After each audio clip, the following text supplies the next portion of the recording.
इस सबूत के जरिए आप इसको फांसी के फंदे तक पहुंचा सकते हैं इंस्पेक्टर साहब।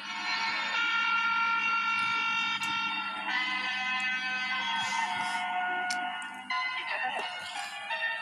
आप इसकी उंगलियों के निशान क्यों मिटा रहे हैं? इनकी उंगलियों के निशान नहीं मिटाएंगे तो पर तुम्हारी उंगलियों के निशान कैसे आएंगे?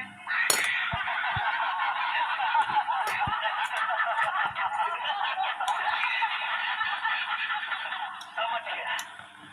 कानून की वर्दी पहनने के बावजूद तुम दोनों इन लोगों में से हो। मगर इस जोड़ों पर जब मेरी ये मुट्ठियां खुलेंगी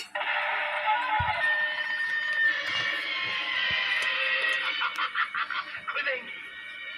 लोगों की किस्मत मुट्ठी में बंद होती है, तेरी बदकिस्मती तेरी मुट्ठी में बंद है।